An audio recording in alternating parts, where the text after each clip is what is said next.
как бы движение поддержки и развития прав человека началось. Потом в 1948 году по инициативе, как мой коллега сказал, супруги президента США Элеоноры Рузвельт, это женщина, мы можем заметить, тоже наши коллеги здесь присутствуют, он женщин, она с этой идеей выступила.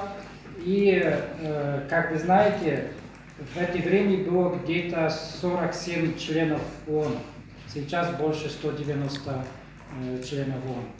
И она, то, что было есть в этой декларации, почему она сохранила 70 лет и дальше использует и сегодня, потому что самая подготовка этой декларации, она не была только так, как некоторые думают, что это придумали западные страны.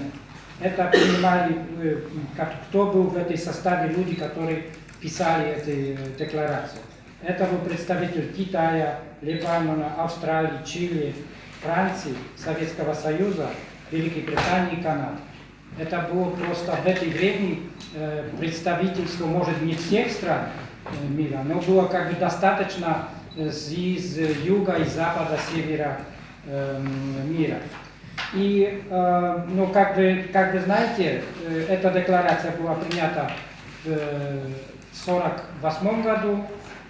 Тоже почему? Как вы знаете историю хорошо, после Второй мировой войны, как было очень миллионы жертв, международное всеобщество решило, что нужно что-то сделать, нужно сохранить мир от будущих таких случаев, как Первая и Вторая мировая война. Из-за этого эта декларация появилась. Это, ну, как вы знаете, это очень маленький документ, это только 30 статей, и они все как бы на сегодня можно и они используют, и видите, за мной все права перечислены, и мои коллеги тоже с ООН команды. Все мы в нашей работе, это не только Управление Верховного комиссара по правам человека, а любое агентство и часть секретариата ООН работает или по праву на еду, или по правам женщин, по правам ребенка и другим правам.